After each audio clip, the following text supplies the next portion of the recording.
Good morning to all my dear students. We have read chapter 5 some topics. इनमें से जो हमारे अभी टॉपिक चल रहे हैं उनमें मैं एक बार फिर से आपको रिवाइज करवा देना चाहती हूँ. ठीक है, तो हमने kings, we have read about kings, kingdoms and early republic. ठीक है, ये टॉपिक हो चुका था हमारा. How some man becomes rulers, कि कैसे हमने ये देखा था कि अभी तो वोटिंग के थ्रू हम अपने रूलर्स जो होते हैं उनको इलेक्ट करते हैं, चुनते हैं. बट पहले जो किंग्स हुआ करते थे वो अपने आप, उनके लिए कोई किसी भी टाइप ऑफ इलेक्शंस नहीं होते थे.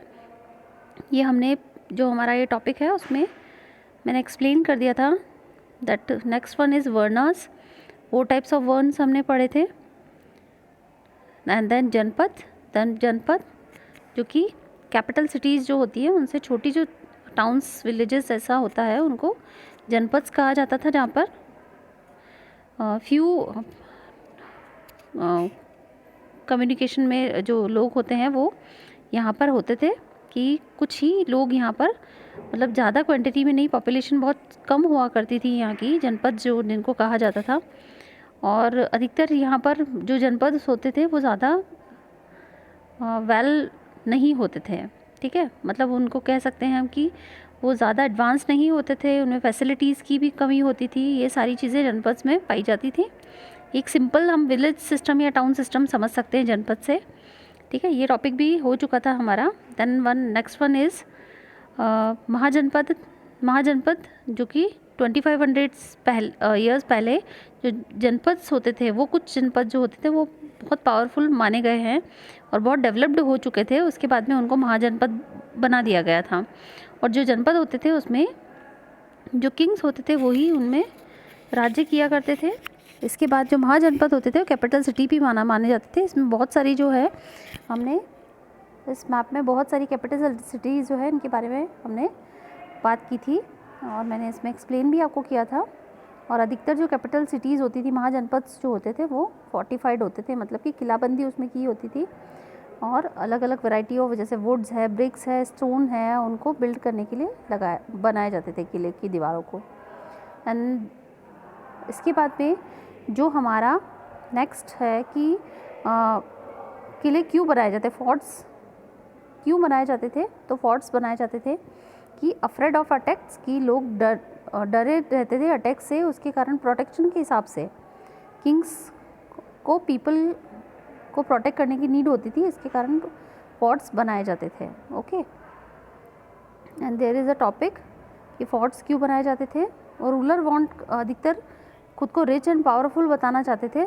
2 रीजंस हैं हमारे यहाँ पर, कि forts were probably build because people were afraid attack from the kings needed to protection, और likely some rulers wanted to show how rich and powerful, कि वो कैसे बहुत पावरफुल दिख सकते हैं, रिच दिख सकते हैं, इसके लिए भी वो किले बनाया करते थे. ठीक है, एंड अवर नेक्स्ट टॉपिक्स, राजा जो है वो प्रोटेक्शन के लिए अधिकतर आर्मीज़ मेंटेन किया करते थे, सोल्जर्स रखा करते थे, और सोल्जर्स को उनको सैलरीज़ देना होती थी. ठीक है, तो हम ये सोच सकते हैं कि सैलरीज़ देने के लिए भी मतलब रुपीज़ है या फिर अमाउंट जो होता था वो कहाँ से आता था, अर्निंग सोर्सेज जो होता था किंग के लिए कहाँ से आता था. ठीक है, तो यहाँ पर उनके लिए, उनको पेमेंट्स देने के लिए अधिकतर वो पंच मार्क किए हुए कॉइन्स जो होते थे वो यूज़ किया करते थे. ठीक है, जिनके ऊपर कुछ भी उनके राज्य की जो आकृतियाँ होती है या रिलेटेड टू, मतलब उनका जो पहचान होता है किंग्स का और उनकी राज्य की जो पहचान होती है वो उन कॉइन्स के ऊपर बनी होती थी, पंच मार्क की होती थी. ठीक है, इसके बाद में हमारा नेक्स्ट टॉपिक आता है. Next topic is taxes. Okay, taxes, तो टैक्स से मीनिंग है यहाँ पर कर. कर मीन्स टैक्सेस, मतलब ऐसा अमाउंट जो कि किंग्स टैक्स के रूप में लिया करता था, रेवेन्यू के रूप में लिया करता था. कि अब जो किंग्स होते थे वो हम सोच सकते हैं कि अपने राज्य को चलाने के लिए उनको वैरायटी ऑफ मनी, मतलब लॉट्स ऑफ मनी की नीड होती थी, ठीक है, क्योंकि हर काम को करने के लिए सभी को मनी का नीड होता है, ठीक है। ठीक है, तो जो मनी उन राजा को चाहिए होती थी, रूलर्स को चाहिए होती थी, वो अधिकतर उनको महाजनपद से मिलती थी, ठीक है।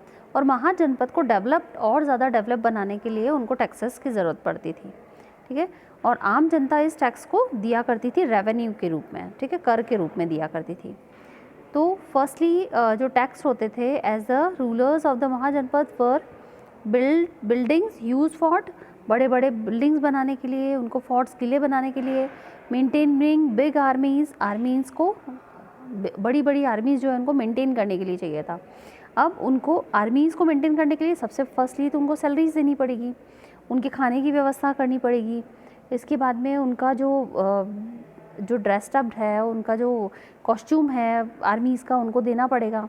एंड देन उनका जो वेपन्स चाहिए होते हैं, न्यू वैराइटीज़ ऑफ वेपन्स, और इतनी तादाद में जब वो इतनी बड़ी आर्मीज़ सोल्जर्स की रखते थे तो उनको वेपन्स की भी नीड होती थी। तो इन सब एक्सपेंसेस के ऊपर उनको खर्चा करना पड़ता था, और ये सारा खर्चा किससे आता था? टैक्सेस के थ्रू, ठीक है। जो रेवेन्यूज़ इकट्ठा करते थे राज्य में, उससे जो मनी इकट्ठा करते थे आम जनता से, वो इनसे ये रिसोर्सेज लिया करते थे, वो लोग उन रिसोर्सेज पे खर्च किया करते थे। And they needed official to collect these, और कुछ ऐसे लोगों को हायर किया जाता था, मतलब कि कुछ ऐसे कर्मचारी होते थे जिनका काम केवल क्या होता था?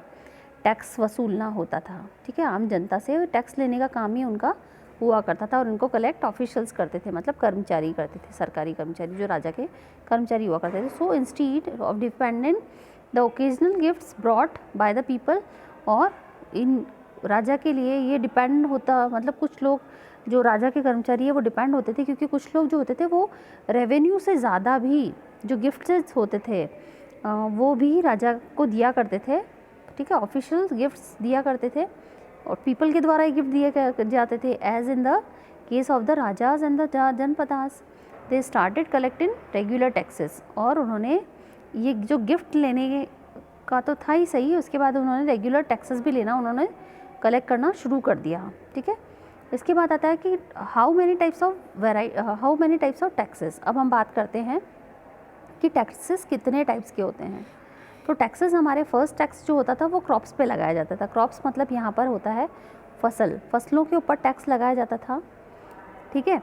इसके बाद में जो और 1/6 जो टैक्स होता है, मतलब जो फॉर एग्ज़ाम्पल कोई किसान है या पीसेंट है, वो कोई सी भी क्रॉप उगा रहा है, भले वो गेहूँ उगा रहा है, चावल उगा रहा है, दाल उगा रहा है, मक्का उगा रहा है, ठीक है, कोई सा भी फसल वो उगा रहा है, लेकिन उसका सेम होता था कि उसको इतना भाग देना ही है, 1/6 उसको देना ही है, वहाँ पर जमा करवाना ही है। अब या तो वो जो क्रॉप्स होती है उसको बेच के करवाए, या फिर डायरेक्टली वो क्या कर सकते हैं, वो जो जितना भी उन्होंने क्रॉप्स उगाया है उसका पार्ट राजा को वो जमा करवा दिया करते थे। और उसको क्या कहा जाता था? उसको कहा जाता था नोन एज, जो भी वो टैक्स दिया करते थे किसान, उसको भागा या शेयर कहा जाता था। Okay, yes. सेकंड टैक्स जो होता है वो क्राफ्ट पर्सन दिया करते थे। अब क्राफ्ट पर्सन कौन होते हैं? क्राफ्ट पर्सन जो होते हैं वैरायटी ऑफ लेबरिंग का काम करने वाले, वैरायटी ऑफ कारीगर जितने भी होते थे, मजदूरी करने वाले हो सकते हैं, या फिर कोई अलग अलग वैरायटी के क्राफ्ट पर्सन होते हैं, मतलब कोई बिल्डिंग बनाने वाला है कारीगर, कोई ज्वेलरी बनाने वाला है, कोई मूर्ति बनाने वाला है। तो ये सारे जितने भी क्राफ्ट पर्सन्स होते थे इनको भी टैक्स देना पड़ता था। फॉर एग्ज़ाम्पल कपड़ा बनाने वाले जो वीवर्स होते हैं, स्मिथ होते हैं, स्मिथ मतलब उसमें ब्लैक स्मिथ और गोल्ड स्मिथ दोनों आ जाते हैं, सुनार और लोहार दोनों आ जाते हैं, ठीक है। और work day every month for the king, और उनको भी हर दिन के हिसाब से हर महीने राजा को ये देना ही पड़ता था। और नेक्स्ट थर्ड टैक्स जो है हमारा, herders were also accepted to pay taxes from the animals and animal produce. और जो हर्डर्स होते थे, हर्डर्स यहाँ पर कौन होते हैं? हर्डर्स होते हैं हमारे जो पशु पालने वाले जो लोग होते, पशुपालन करने वाले, उनको भी टैक्स देना पड़ता था एक्सेप्टेड जोन से, मतलब कि उनके लिए भी इतना फिक्स था कि ये इतना हर्डर्स को देना ही है टैक्स, ठीक है। इसके बाद में जो एनिमल्स के ऊपर भी उनको टैक्स देना पड़ता था, या उनकी एनिमल्स में जब बढ़ोतरी होती थी, एनिमल प्रोड्यूस मतलब जब उनके एनिमल्स ज़्यादा बढ़ने लग जाते थे, क्योंकि जो हर्डर्स होते हैं, जो पशु पालने वाले, जैसे गाय पालने वाला होता है, भैंस पालने वाला होता है, तो जब जब उनके एनिमल्स बढ़ते चले जाते हैं तो उनके ऊपर भी उनको टैक्स भरना पड़ता था। And next one is there were also tax on goods what brought and sold, जो कोई भी चीज़ों को खरीदता या बेचता था उनको भी टैक्स देना पड़ता था। थॉट ट्रेड मतलब जो व्यापारी लोग होते थे वो भी टैक्स दिया करते थे। Next one is and the Hunter gathers, जो हंटर गैदर्स हुआ करते थे, हंटर गैदर्स मीन्स जो शिकारी हुआ करते थे, और गैदर्स मतलब जो संग्राहक हुआ करते थे, मतलब कि जो चीज़ों को इकट्ठा, जंगल से जंगली सामानों को इकट्ठा करते थे, वो भी जो फॉरेस्ट से, भले फॉरेस्ट से वो प्रोवाइड होते थे, प्रोड्यूस थ्रू द राजा, और वो राजा को उनको भी टैक्स देना पड़ता था, या फिर जो हंटर्स जिन्होंने हंट किया है, और या फिर गैदर्स होते थे, या वो तो अपना मटेरियल जमा करवाएं या फिर टैक्स दें, दोनों में से कुछ भी कर सकते हैं वो, ठीक है। ओके स्टूडेंट्स, आपको इतना समझ में आ चुका होगा। अब next one is changes in agriculture. अब यहाँ पर हम नेक्स्ट टॉपिक में I will explain changes in agriculture. Agriculture में किस टाइप के वेराइटी ऑफ चेंजेस आए हैं। एग्रीकल्चर का मीनिंग होता है खेती में, या जो भी खेती बाड़ी के अंदर कि कौन कौन से चेंजेस आए हैं यहाँ पर। तो दिस टाइम में one was the growing use the iron plug shares. जो टाइम हमने बात कर रहे हैं अभी जिस इस चैप्टर में, तो उस चैप्टर में प्लग शेयर्स का यूज़ करने लग गए थे लोग। आयरन प्लग शेयर, पहले प्लग शेयर जो यूज़ करते थे वो लकड़ी के प्लग शेयर्स करते थे। मतलब कि प्लग शेयर का मतलब यहाँ पर क्या है, प्लग शेयर का मतलब यहाँ पर है हल, ठीक है, नोट कर लेंगे आप। This mean that heavy clay soil could be turn over better than with a wooden plug share. अब यहाँ पर आयरन प्लग शेयर यूज़ कर रहे हैं, लोहे का हल लोग यूज़ करना स्टार्ट कर दिए थे उस वक्त। तो ये ज़्यादा अच्छा क्यों माना गया, क्योंकि इसका मीन कि ये हैवी होता था, जो आयरन का था वो हैवी होता है, और क्ले सॉइल जो होती है, जैसे हमारे यहाँ पर चिकनी मिट्टी ब्लैक सॉइल पाई जाती है, तो उसको टर्न अप करने के लिए, मतलब उसको पलटने के लिए बहुत अच्छा माना गया है। जो वुडन का होता था वो तो इतनी आसानी से, मतलब बहुत एफर्ट लगाने पड़ते थे उसको ज़मीन को खोदने के लिए, लेकिन जो आयरन प्लग शेयर उसको ज़्यादा मेहनत नहीं करनी पड़ती। Better than with the wooden plug share, वो लकड़ी के प्लग शेयर से बहुत अच्छा माना गया है ना, लकड़ी के हल से ज़्यादा। So that more grain could be produce, और आयरन प्लग शेयर यूज़ करने के बाद में बहुत अच्छी जो ग्रेन्स है वो प्रोड्यूस बहुत अच्छी मात्रा में होने लगी थी। Second people began to transportation paddy, मतलब धान, पैडी मीन्स होता है यहाँ पर धान का भी एक जगह से दूसरी जगह आदान प्रदान करना स्टार्ट कर दिया था। ट्रांसपोर्टेशन मतलब ट्रांसप्लांटेशन, मतलब कि जगह जगह बदल कर वो जो पैडी है वो बोने लग गए थे। This mean it the instead of the scattering seed on the ground from which plants would sprout, spells were grown, then they planted the field and lead increased production, many more plants served। और ज़्यादा मात्रा में धान की खेती करने के लिए उनने क्या किया, ज़्यादा मात्रा में वो बीजों को ज़मीन पर फैलाने लगे, और इसके कारण बहुत जल्दी वो स्प्राउट आउट होने लगे, क्योंकि प्लग शेयर बहुत अच्छा उनके पास आयरन प्लग शेयर आ गया था। उसके बाद में प्रोडक्शन उनका बढ़ गया था, crop production. Plant served however it breaking work, generally slave men and women, dasas and dasis and landless agriculture laborers कामाकारास had to this work। और इस खेती बाड़ी का जो वर्क करते थे, इसके अंदर लेबरिंग का जो काम करते थे, मजदूरी का जो काम करते थे, वो कौन होता था, आदमी और औरतें होती थी। और उनमें आदमी और औरतों में कौन करता था उस समय में, दास और दासियाँ, जो राजा की दास और दासियाँ होती थी वो भी इस काम को किया करती थी। लैंडलेस एग्रीकल्चर लेबर्स, मतलब जिनके पास ज़मीन, खुद की ज़मीनें नहीं होती थी, वो लोग इस काम को किया करते थे। और जिनके पास अपनी खुद की ज़मीन नहीं होती उनको क्या कहते हैं? लैंडलेस।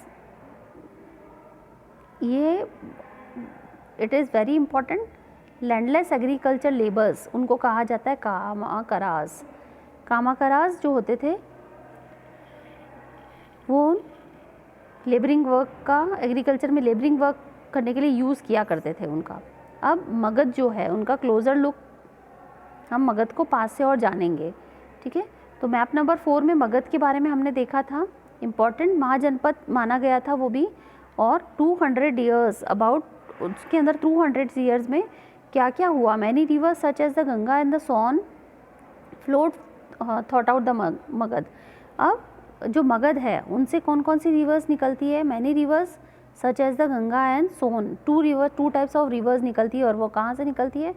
मगध। तो ये भी हमारा एक इंटरनल क्वेश्चन हो गया है कि मगध से कौन कौन सी रिवर्स निकलती है? तो मगध से निकलती है हमारी गंगा एंड सोन रिवर जो होती है, फ्लोट थॉट मगध होकर निकलती है। This was important for transportation. अब जब रिवर्स मगध से होकर निकलती है तो ट्रांसपोर्टेशन में भी हेल्प करती है। अब वो कैसे हेल्प करती है कि नदी के रूट से आसानी से लोग अपना सामान लेकर एक जगह से दूसरी जगह या खुद ट्रैवल आसानी से नदी के थ्रू कर सकते थे। वाटर सप्लाईज, पानी इतना था तो पानी की परेशानी भी वहाँ पर नहीं थी, वाटर सप्लाई भी आसानी से हो सकता था मगध के अंदर पूरा। Making the land fertile. और जब रिवर्स, टू रिवर्स वहाँ पर थी तो हम देख सकते हैं कि रिवर प्लेन्स होते हैं, मतलब कि जहाँ पर नदियाँ होती हैं वहाँ के जो प्लेन्स होते हैं वो बहुत ज़्यादा फर्टाइल होते हैं, ठीक है। तो यहाँ पर 2 रिवर्स थी तो यहाँ का जो लैंड एरिया देख सकते हैं मगध का, तो वो बहुत ज़्यादा फर्टाइल माना गया था। Parts of the Magadha where the forest elephants forested, वहाँ पर बहुत अच्छे जंगल भी पाए गए थे मगध के पार्ट में। और वहाँ पर elephant which live the forest, वो जो कि जंगल में रहते थे, could the captured trend for the army forest, और उनको आर्मी के लिए ट्रेन किया जाता था। किनको? एलिफेंट्स को। Forest provide the wood buildings, houses, cart और क्रियोड्स बनाने के लिए उनको यूज़ किया जाता था, ठीक है। बिल्डिंग्स बनाने के लिए वुड, जो फॉरेस्ट वहाँ पर, अब एग्रीकल्चर प्लेस और मतलब फर्टाइल प्लेन वहाँ पर इतने थे, उपजाऊ ज़मीन इतनी थी कि वहाँ पर बहुत अच्छे जंगल भी पाए जाते थे, तो उसमें वुड भी बहुत पाई जाती थी, तो उससे हाउसेस बनाए जाते थे, गाड़ियाँ बनाई जाती थी, है ना। जैसे पुल कार्ट्स वगैरह है, ये सारी बैलगाड़ी वगैरह की गाड़ियाँ वगैरह सारी बनाई जाती थी।